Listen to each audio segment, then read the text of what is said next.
Hello everyone, and welcome to the Trustees Conservation in Action webinar series. My name is Jennifer Kaur. I'm the Director of Agriculture here at the Trustees.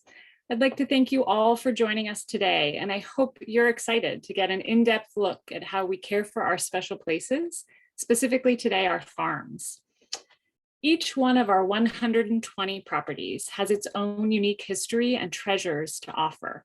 And our team of stewards, farmers, ecologists, and many others all play a role in bringing these environments to life. Today, you'll hear about the exceptional work we're doing to advance an agroecological approach across our farms and our farmland. These efforts would not be possible without the support of our donors, so thank you. As the world has gone virtual this past year and we've created online programming like this, our team has also done an incredible job keeping our properties open and operating safely. We saw over 2 million visitors this last year, as many people gained a renewed appreciation for nature and getting outside. I hope this webinar will inspire you to get out and explore a Trustees farm and help you learn about our many new projects and initiatives. As a little reminder, please submit any questions via the Q&A button at the bottom of your screen. We will ensure time at the very end for questions. Also, next to the Q&A button, you will see a live transcript option. If you would like to enable closed captions to appear at the bottom of your screen, please select live transcript and show subtitle. Thank you. So again, my name is Jennifer Kaur. I bring a particular background in sustainable development, farm-based education, experiential learning, and over 20 years of direct farming to my role as Director of Agriculture. Today, I am joined by my colleague, Dr. Julie Richberg, lead inland ecologist, who has been with our organization for over 16 years, working to ensure the health, diversity, and resilience of our natural landscapes. Also joining us today is Keith Zaltzberg-Dresdal, Principal Regenerative Design Group. Keith's current work is focused on accelerating the adoption of nature-based solutions and regenerative agriculture to address climate resilience and equity.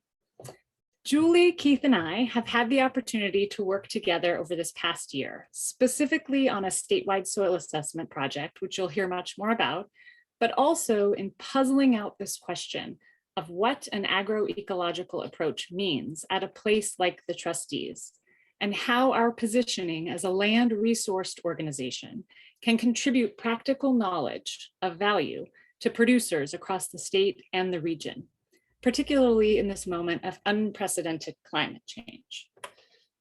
Excuse me.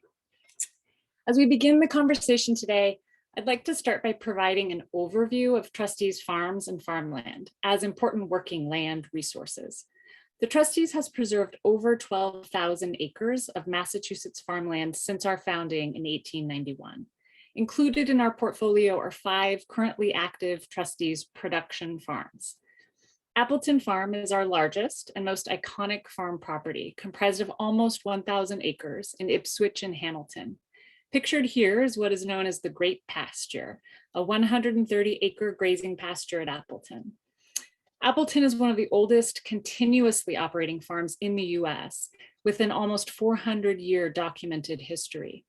Our farmers presently produce for a 650-member vegetable CSA, a high-traffic farm store, and on-farm culinary events, in addition to managing a large 100% grass-fed beef herd on extensive grasslands.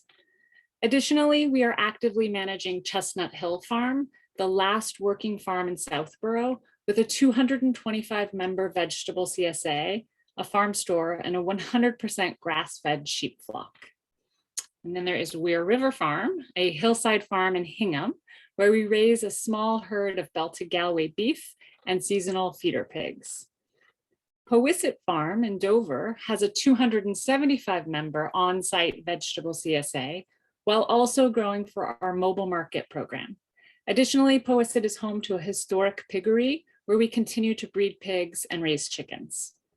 And finally, Moose Hill Farm, which is comprised of 40 acres of open pasture in Sharon, where we graze beef and make hay.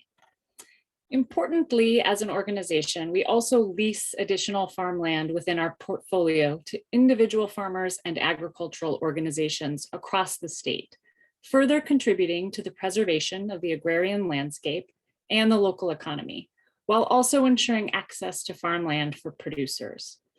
One example includes the New Entry Sustainable Farming Project.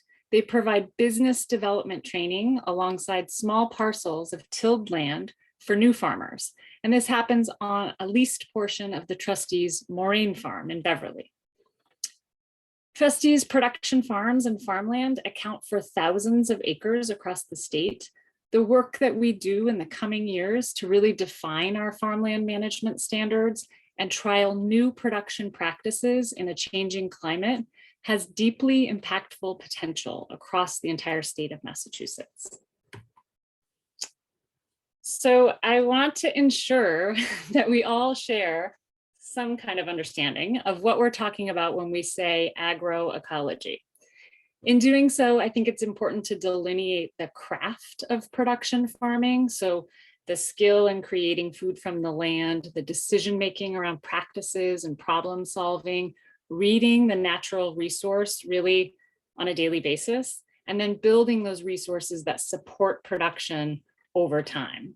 So if we hold that craft here, and then we sort of overlay the science of balanced natural relationships, we create an agroecological framework within which we can approach the management of our farms and our farmland. At the Trustees, this is about enhancing productivity and climate resilience by building soil, maintaining biodiversity, and reducing environmental impact, while supporting habitat for native pollinators, ground nesting birds, and other species of concern. This is fundamentally not a new concept. In fact, Indigenous agriculture really centered many of these principles of producing food within the confines of natural ecosystems. Agroecology really fits into an overarching umbrella of sustainable agricultural movements and approaches that have emerged really in response, in many ways, to the Green Revolution of the 1950s and 60s. These include organic and biodynamic, regenerative, and permaculture, among others. Each of these movements and approaches is really building on and reacting to the shortcomings of the others, and almost all of them are drawing on Indigenous knowledge and practices.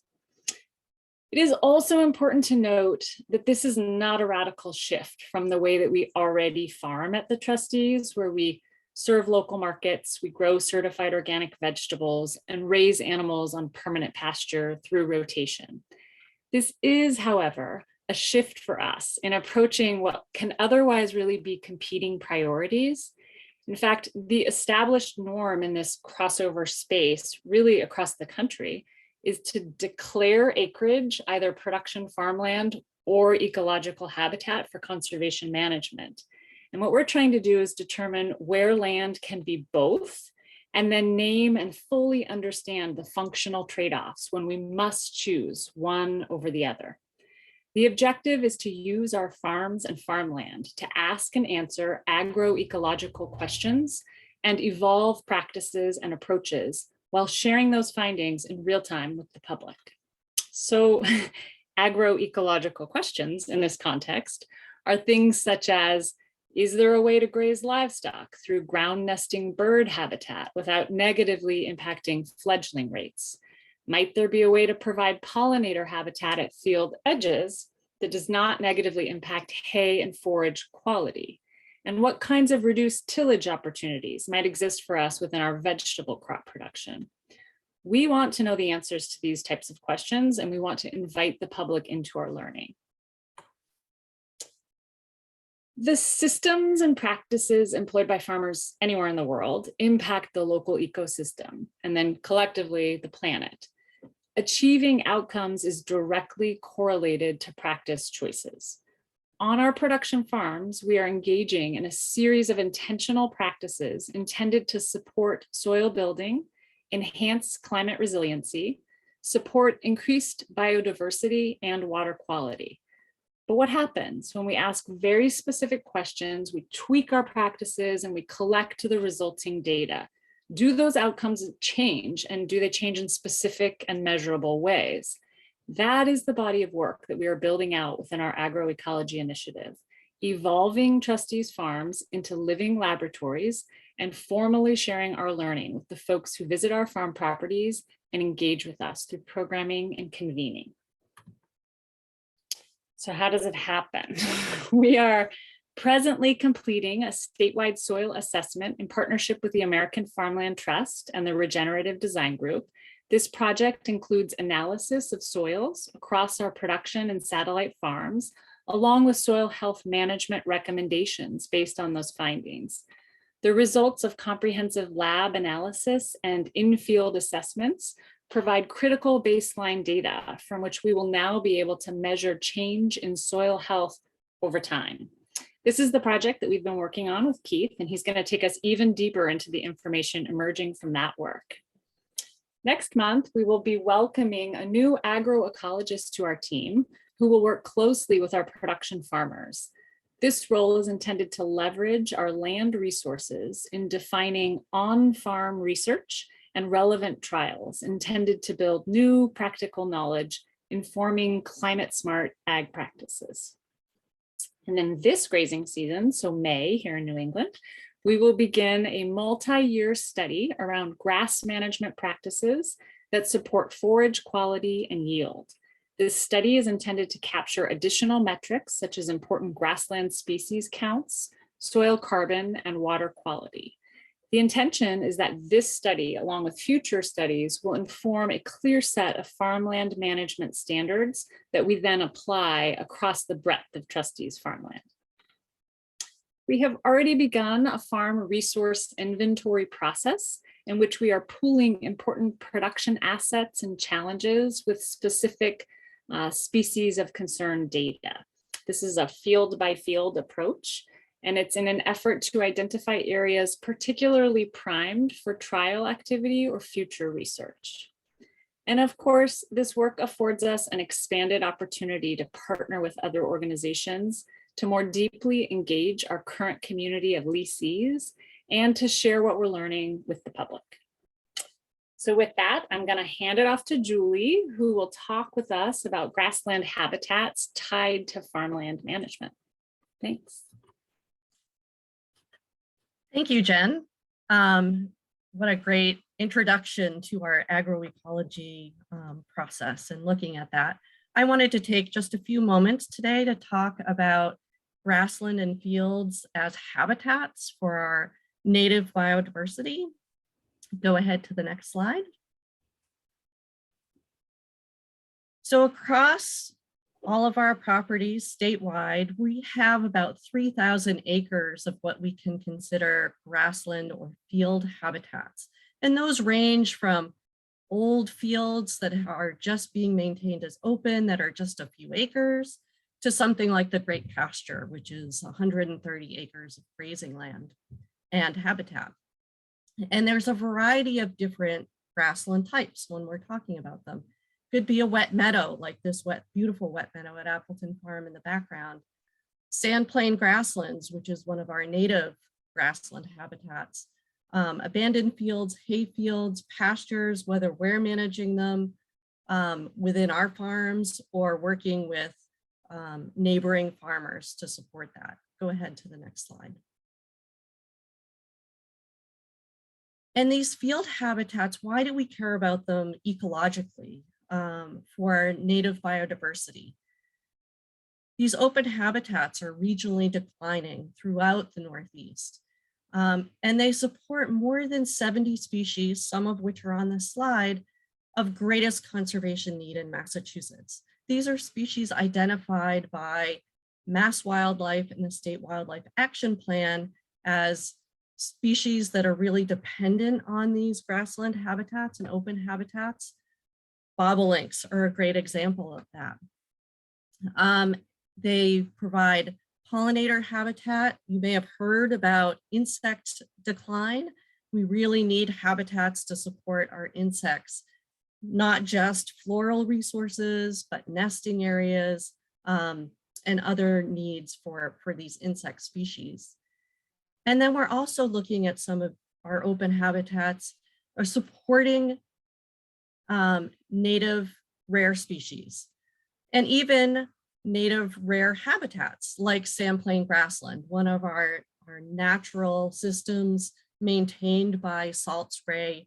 But a lot of our other fields, go ahead and head to the next slide, need some management for having them maintained open. If we take a step back a moment in time, at 1830, right, this is about 60 years before the trustees were founded in 1891, this is what the Massachusetts landscape looked like. Predominantly open fields maintained for agriculture, and these fields were often a patchwork of fallow fields, really actively managed fields, crop fields. Go to that next slide. That's not what we have today on the Massachusetts landscape.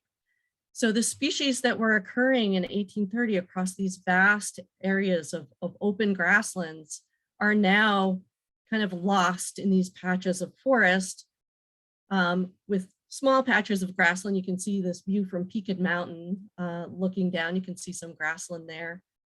But if you go to the next slide, this is also what we're dealing with in Massachusetts, large scale development.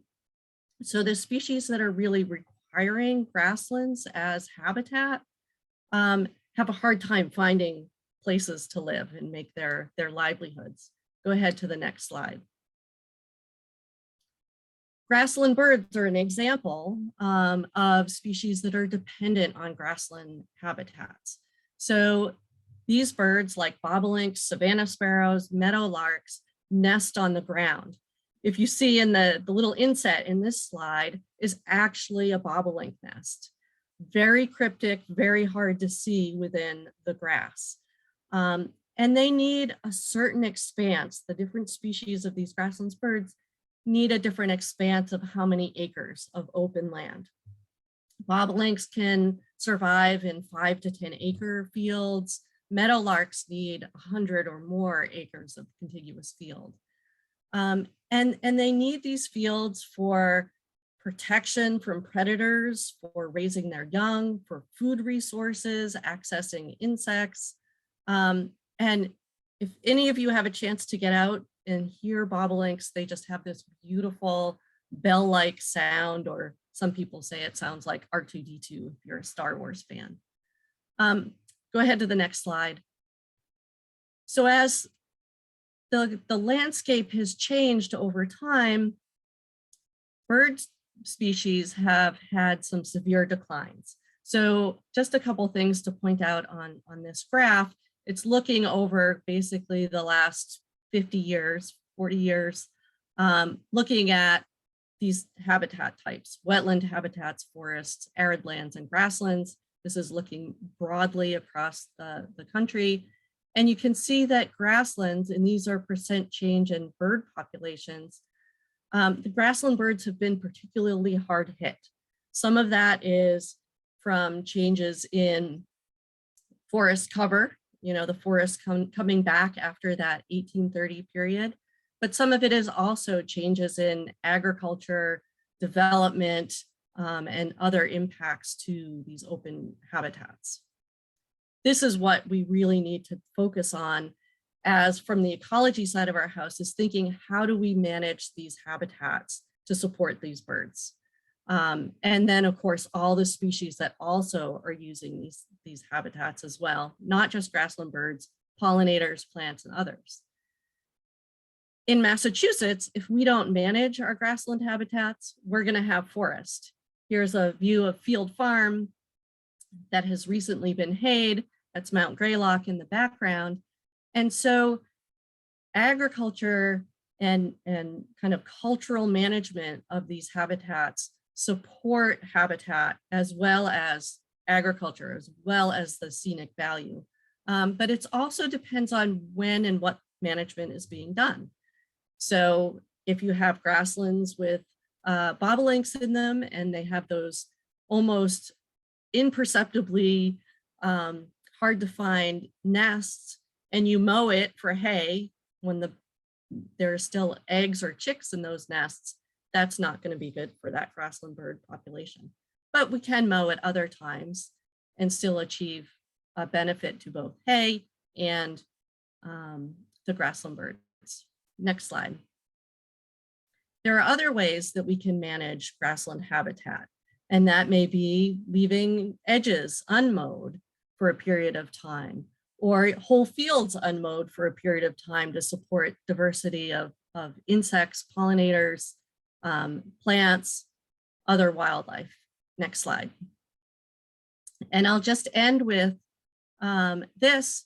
We can also use agricultural practices to help support these habitats. And as Jen mentioned in her introduction, it's really thinking about what are the ways that we can achieve success, and where do we draw those lines and say, okay, this field is really important for X species, and there's a trade-off with what we're going to get out of it for agricultural value and vice versa.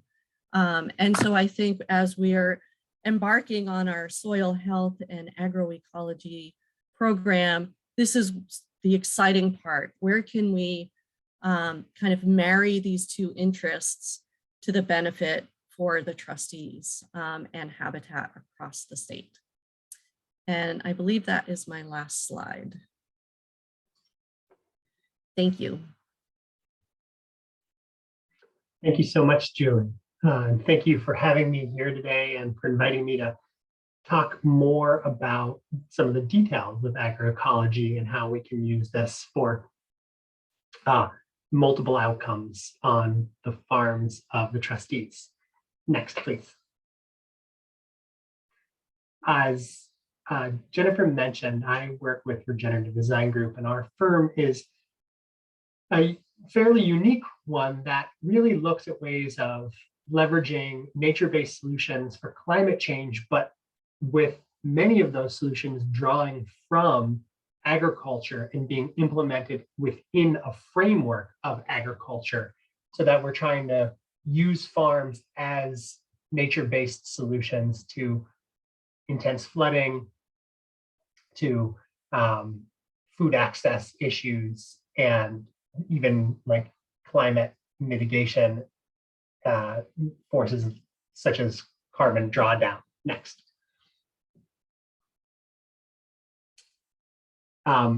Julie mentioned some of the threats to agriculture in Massachusetts, and they're also to land and ecosystem health in Massachusetts more broadly.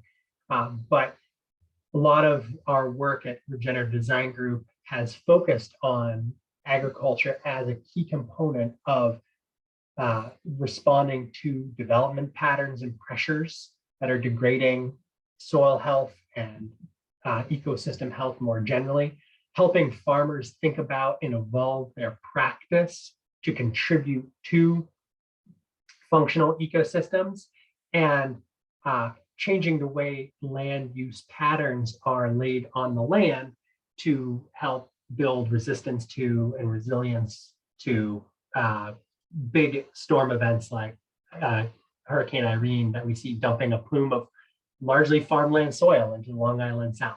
Next. We had the great opportunity to expand the view beyond the property level in the last few years, working with the the Massachusetts EEA, Energy and Environmental Affairs, in preparing a Healthy Soils Action Plan. And that looked to improve soil management at multiple levels and all of the policies and practices that support soil health. As advanced, please.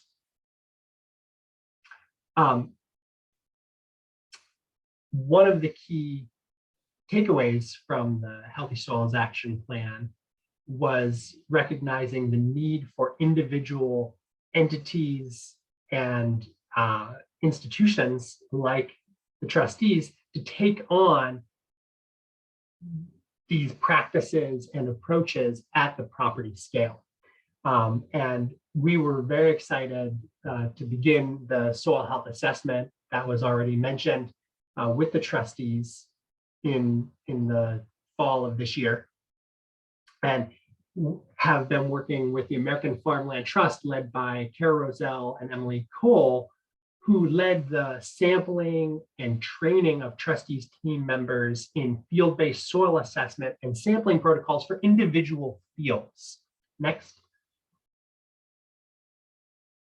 My team led a more broad scale effort to understand how these land use patterns on these properties affect soil health and compare to both their watersheds and the state as a whole, using some of the data systems that we developed through the Healthy Soils Action Plan. Next. And through this assessment, both the field-based and the desktop GIS-based assessment that we were able to conduct, I'm happy to say that the trustees' farmland management and outcomes have resulted in higher than average soil health for most Northeastern farms. Now, to manage soil really well is a challenge, and there's always ways to improve that. So these top line takeaways that will be shown as a series of bullets that you can advance, Jen, are to manage against compaction, especially in the grasslands, to preserve and build organic matter, especially in the croplands like we see here. Reducing tillage is one way that you can help rebuild soil structure, and more broad scale land use changes and land use integrations is something that we looked at and as ways of improving. So what do I mean by that? Well, land use patterns and practices like agriculture or conservation can often result in conflict and compromise. But land use changes drawn from agroecology are focused on reconciling what can seem like those conflicting aims for producing crops and conserving lands for habitat. Agroecology is part of a larger effort at all scales of government and geography to transform agriculture into a force for regenerating ecological health and adapting to climate change. And if you advance a slide, we can see that it has been adopted by many people all over the world and has been lifted up by the UN and other international entities as a framework for promoting sustainable development goals and using ecological agriculture as a climate solution. Next. Project Drawdown, if you're not familiar with it, is an amazing survey of the 100 most significant and powerful climate solutions out there. And there's a large section that are focused on land-based solutions. And a large portion of our current sources of emissions come from poorly managed or managed in standard practice agricultural lands and the foods that come off of them and the inputs that go into them. You can click again, Jennifer. And the work of agroecology, managing farms for multiple outcomes and explicitly for carbon sequestration and storage, can help with mitigate the emissions from sources and also accelerate and increase sinks in order to help adapt to the climate. For instance, if you advance, carbon-rich agricultural practices like this alley cropping system seen here in Brazil sequester and hold more carbon in their soils than high tillage systems in large fields. And soils that have more carbon are more resistant to erratic weather patterns because they hold more water, hold the nutrients more strongly, and actually resist erosion typically more strongly. Adding trees also helps buffer that. While there are many international internationally applied systems, we can see that there are lots of applicable interventions here in the United States.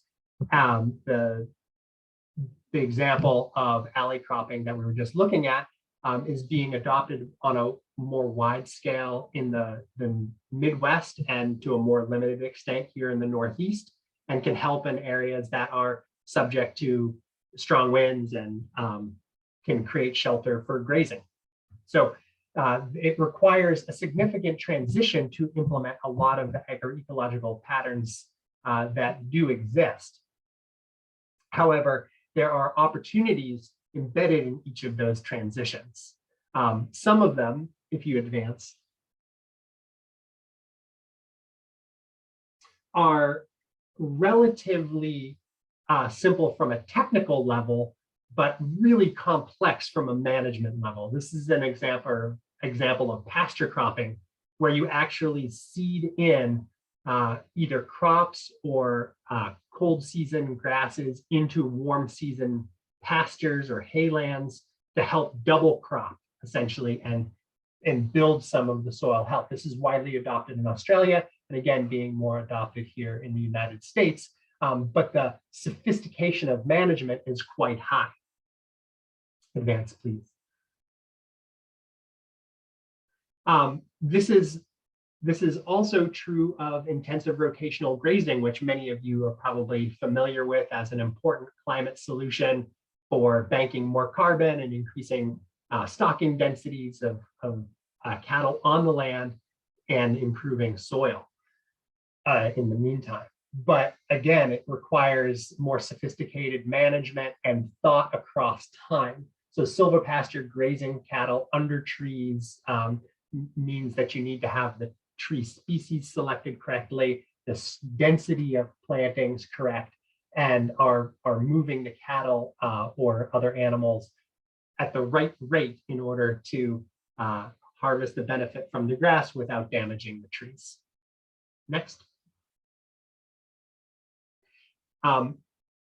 In silvopasture, we see that we're integrating uses and crop systems into the same space. We can also use that kind of strategy of integrating crop systems with more conservation-oriented aims. So this is a rendering that we created actually for the trustees a number of years ago for the Battle Farm Roads farms that were under consideration for acquisition.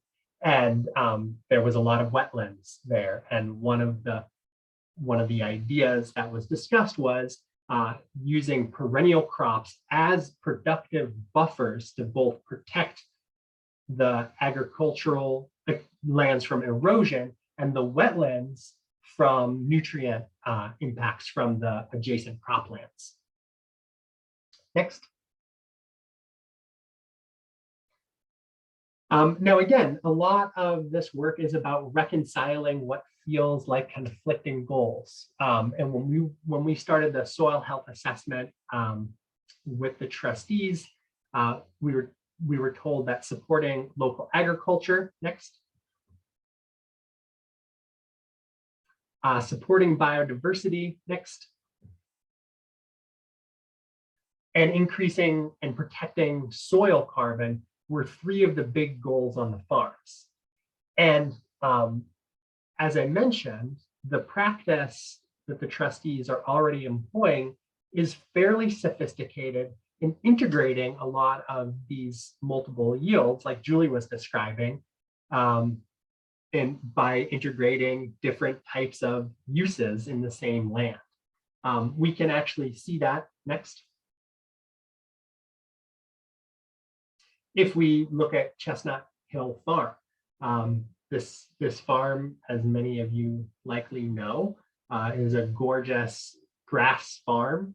And one of the interventions is for supporting bobolinks more fully. If you advance the slide, please.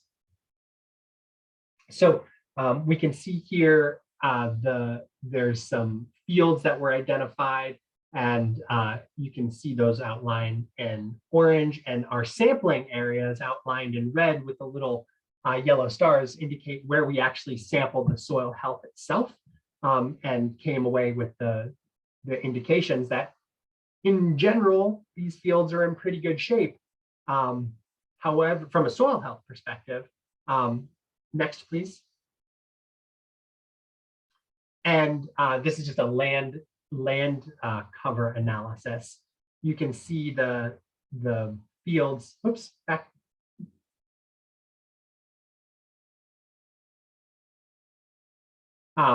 You can see the fields that, back one more, Jennifer, please. That are currently in grass, indicated here in this sort of tan color. And actually go back one more, please.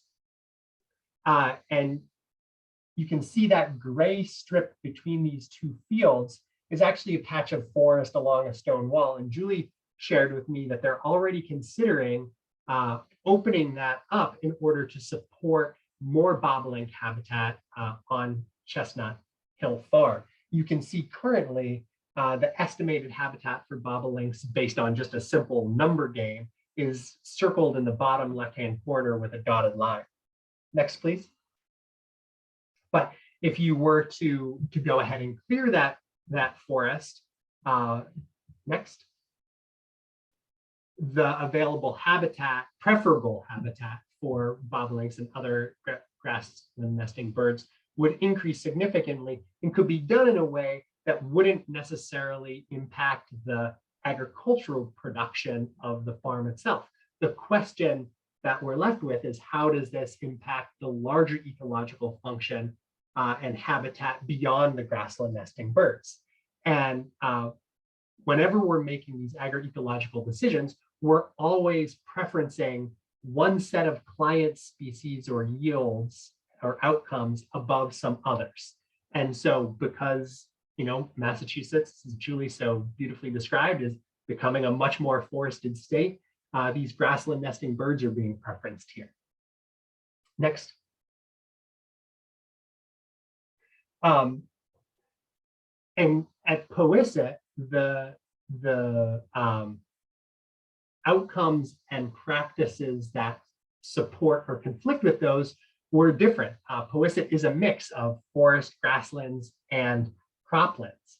And we saw when we did the soil testing there, and it was obvious to everybody walking around, and it's certainly something the trustees already were aware of, was that the cropland at Powysset was looking a little bony. There were a lot of exposed rocks and it wasn't in the best shape. When we tested the soil health in the grasslands, it revealed that it was actually quite high and that the soil structure and organic matter was much better than that in the cropland. So next, one of the solutions that is actually planned for implementation in this coming season is rotating cropland with pasture. So this, by going through several years of pasture, not only do you build the soil organic matter and rebuild the structure, increasing soil carbon, but you also reduce weed pressure in both systems because pasture weeds and crop weeds are different. So it can be a mutually beneficial solution. Now, it's important to think about where and how you use this in any particular location, because if you add cropland in the middle of a pasture that is grassland nesting bird habitat, it eliminates that as preferable habitat. So these things are all interconnected. Next.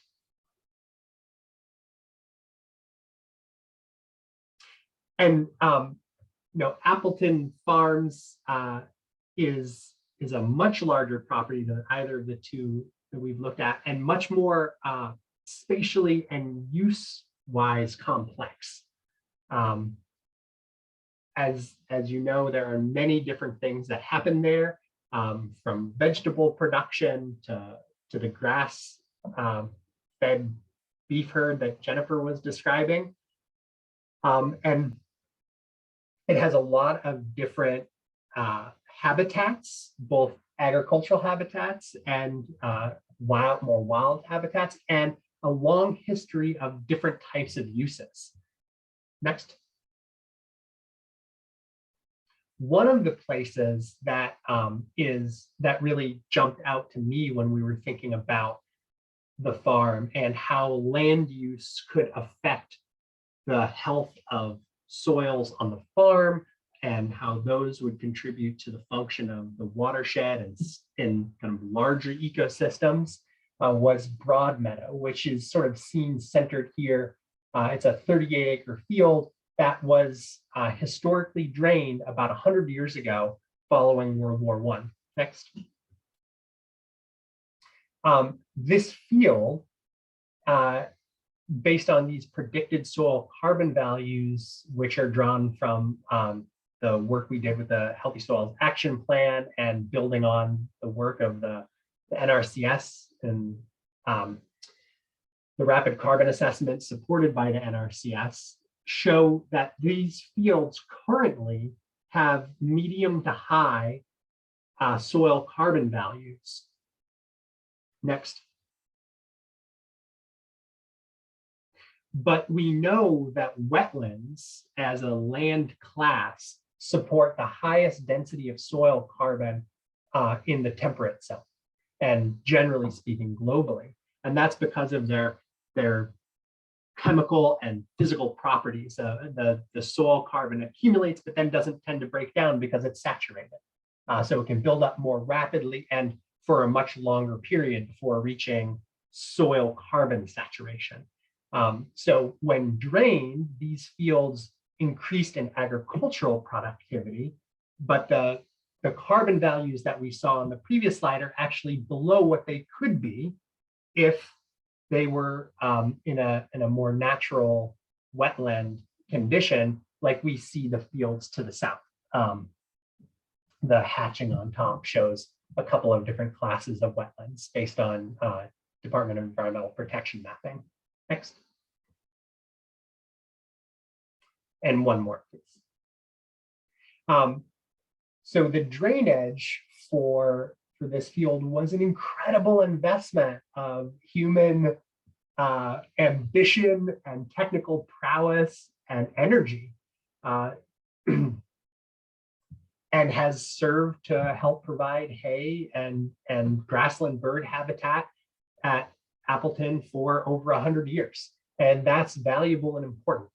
And it's a constant evolution in our thinking to imagine how can we best use our land to achieve our goals in a way that works with our larger thinking about how the earth works or how we want to contribute to that.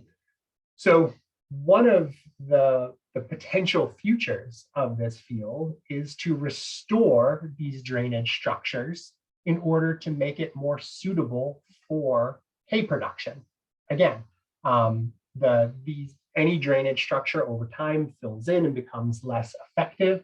And with the wetter but drier climate that we're moving into, we're having larger storm events, and there's been several very wet years, and these fields are quite saturated. And we know that when you put hay equipment, especially large, heavy, modern hay equipment on a saturated soil, you destroy its structure relatively quickly. And so if you are going to use it for hay, you definitely want to do that work. Next. But there are other potential futures. So one way to manage this land would be considered to break up how you're managing it or what you're using it for. There's different districts, kind of natural districts that show up in this field. Next. So, there are any number of things that we could do on this land.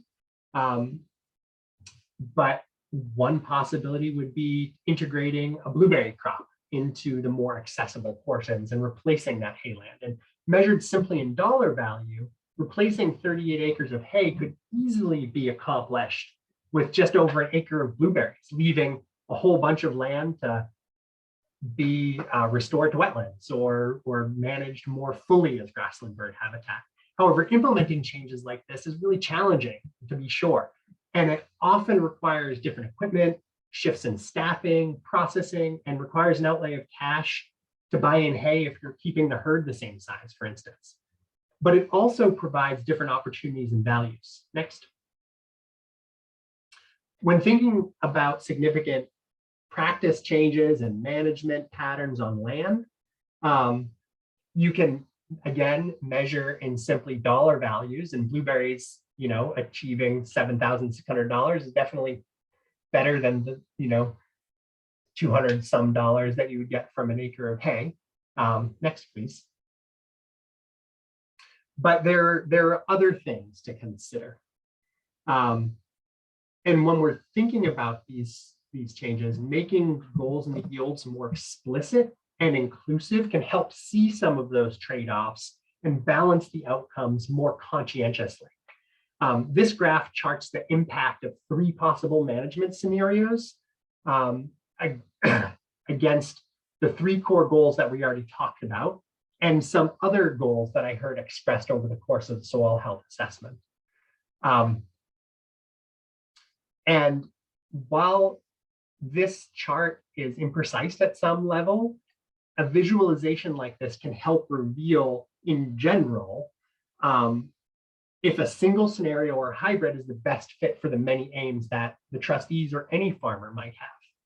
And on this land in particular, I'm intrigued by the idea of inviting visitors into a pick your own blueberry planting, maybe just along the edge of the road, and an excavated wetland that could help drain the more upland grass areas to produce either hay or grassland bird habitat, and late hay. And the path to reconciling these trade-offs can be seen more clearly sometimes when we look at the farm as a whole, as well as with these different goals. Next.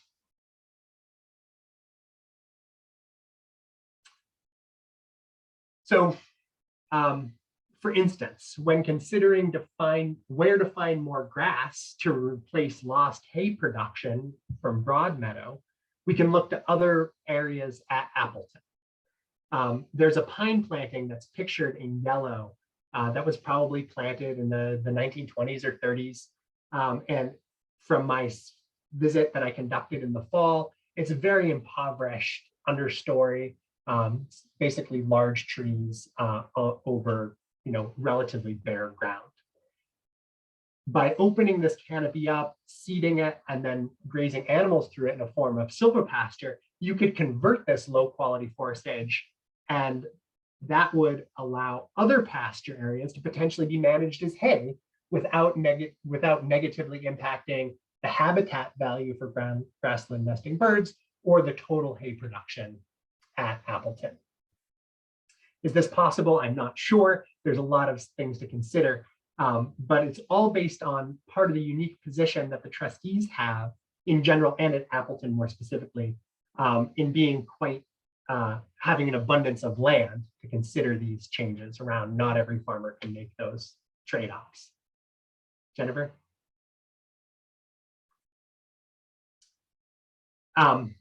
So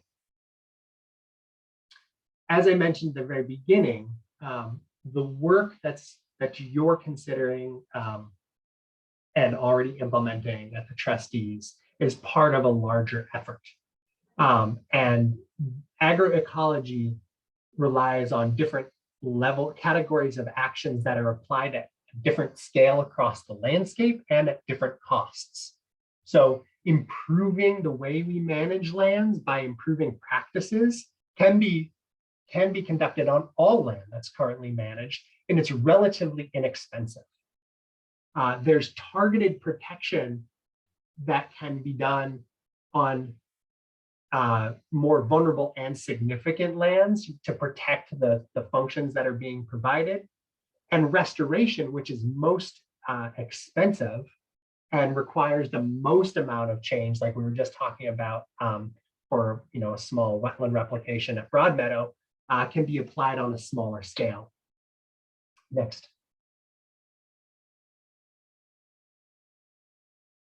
But when we step back and consider how the trustees have managed the farmland and other properties, we can see that there's already a strong alignment with the actions necessary to amplify the power of farms to provide habitat and meaningful livelihoods, while also building broader resilience and resistance to climate change. Embracing the paradigm of agroecology, which views farms as ecosystems and values the yields of conservation lands, can help the trustees navigate the complexity inherent in pursuing all of these different outcomes.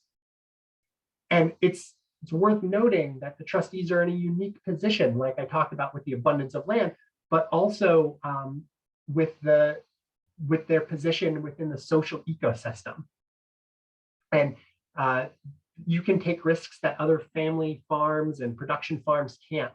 And trying out what works and what doesn't work in Massachusetts and helping other Massachusetts farmers evolve practice is one of the tasks that you could take on here and are positioned to bear more easily. And I encourage you to consider that unique position as you move forward with all of the land management, and think about how can these farms work together as ecosystems to produce food and climate benefits for people across the Commonwealth and beyond. Thank you so much. And we're eager to hear and try to answer your questions, and we'll open it up to you now. Thank you, Jennifer, Julie, and Keith. That was wonderful. We do have some questions here for you guys today. Again, for the audience, you can submit your questions via the Q&A button at the bottom of your screen.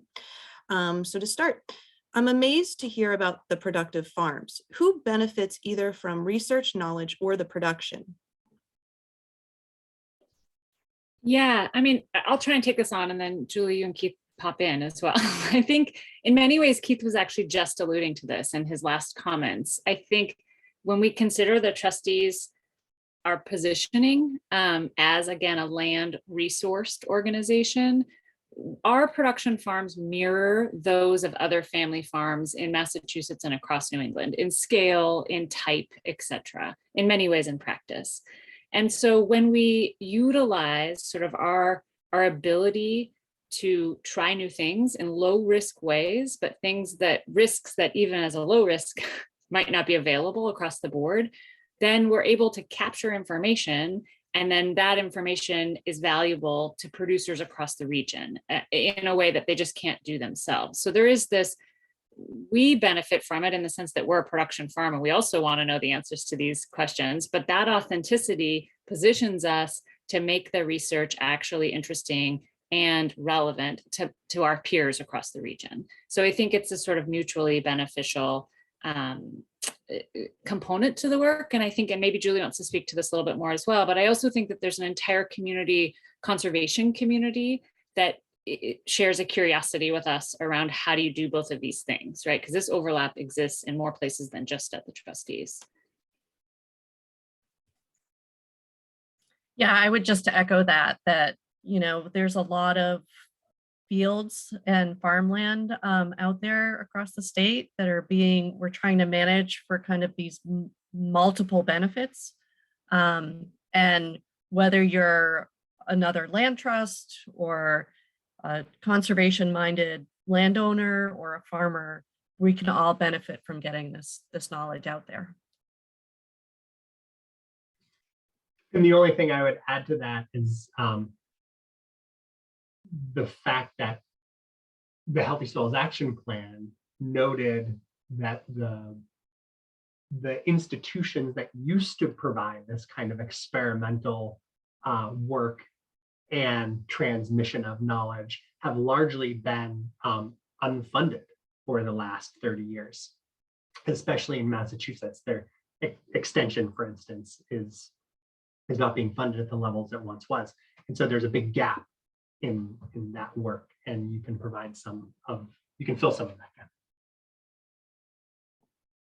Thank you. Are migration corridors also factored into farmland planning?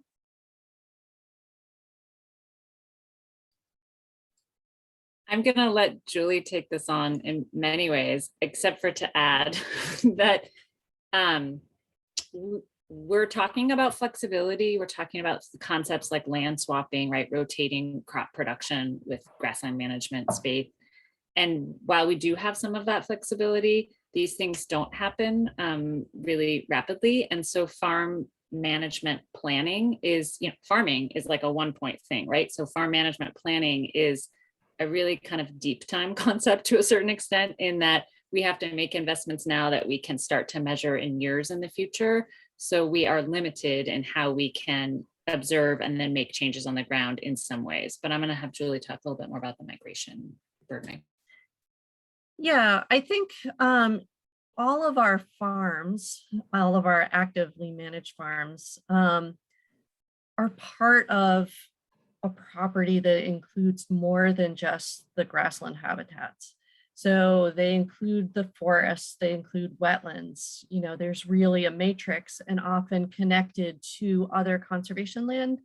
And so when you're talking about migration corridors, you're talking about those for species that are able to move across landscapes. So at the very base rate, having this land open and permeable to whatever it is, wildlife, insects, grassland birds, is providing that migration corridor aspect. We're really looking at that migration corridors from kind of a climate mitigation and adaptation lens a little bit more deliberately. But just having the land conserved and protected is going to support it as a migration corridor. I hope that answers the question. I'm also just going to add one thought around, we've talked about practices today. So this is an area where you start saying, okay, is it worth it for us to put up fence and take down fence certain times of the year, because fences are obstacles to those migration corridors. So that's a practice choice, right?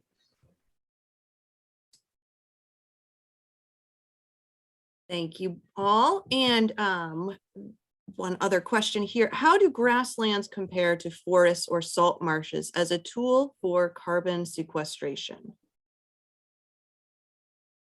Happy to speak to that. So carbon sequestration is a process that also functions in deep time. There is a pump of carbon that occurs when living plants and microbial communities fix carbon dioxide from the atmosphere, transform them into sugars, and then fix them in the soils in different ways, in organic matter and inorganic soil carbon.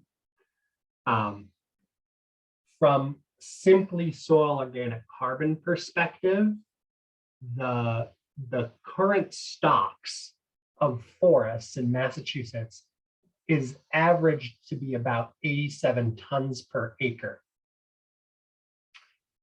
Salt marshes are the most carbon dense soil of any type. Wetlands as a class, including freshwater wetlands, average to about 320 tons per acre. So almost 4 times the amount of forests. And grasslands tend to be in the 50s tons per acre. So again, that's only the soil organic carbon. Forests have about half of their total carbon in the above ground biomass of that. So you can essentially double that for forests. And it's grasslands have a lot of biomass, but it's much less than forests. Thank you so much, Keith. And that is, that's all the time we have today. Jennifer, if you could close the webinar. Thank you so much. Sure thing. Yeah. Thank you so much for joining us today. This is, in fact, the final webinar in our Conservation in Action series. For all past webinar recordings in this 8-week series, you can visit thetrustees.org/webinars. And again, the work you heard about today would not be possible without our donors, especially top supporters like our Founders Circle members. So thank you. Thank you for joining us today, for investing in our mission, and for believing in a brighter future.